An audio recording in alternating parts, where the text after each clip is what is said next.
இந்த மசூதி இருக்கே, இந்த மசூதி வந்து நம்ம மசூதி கிடையாது, இது வந்து உள்ளுக்குள்ளே இருக்கக்கூடிய ராமருடைய பிறப்பிடம் இது, அந்த பிறப்பிடத்துக்கு மேலே தான் இவங்க கட்டியிருக்கிறாங்க அப்படின்னு. நீங்கள் ஒன்றும் இல்லை, அயோத்திக்கு இப்பயும் போகலாம். இப்பயும் போய் நீங்கள் அயோத்தியில் இறங்கின உடனே எல்லாரும் வந்து உங்களை எங்கே கூப்பிட்டு போவாங்கன்னா ராமர் பிறந்த கோயிலுக்கு கூப்பிட்டு போகிறேன். எல்லாரும் ஒரே இடத்துக்கு கூப்பிட்டு போவாங்களான்னா கூப்பிட்டு போக மாட்டாங்க.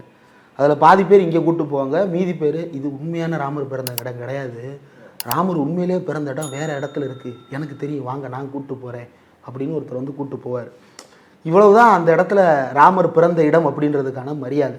அப்போ மக்கள் மத்தியில் வெறியூட்டுவதற்காக இவங்க என்ன செய்கிறாங்க? இது வெறுமனே அயோத்திக்கு உள்ள மட்டும் இல்லை, அயோத்தியை மையப்படுத்தி பேசப்பட்ட அரசியல் அயோத்திக்கு வெளியில் ஏற்படுத்திய தாக்கம். இப்போ இந்த தேர்தலில் அயோத்தியில் தோத்துட்டாங்க. அயோத்தியில் தோத்துட்டதுனால பாஜக தோத்துருச்சு அப்படின்னு அர்த்தமா? அயோத்தியில் பாஜகவினுடைய சதி திட்டம் தோற்று இருக்கிறது.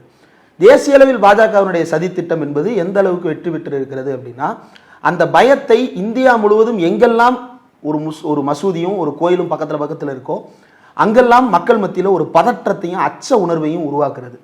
இதற்கு அவங்க சமீபத்தில் கையில் எடுத்த ஒரு வழிமுறை தான் வந்து வாட்ஸ்அப் மூலமாக வதந்திகளை பரவ விடுவது.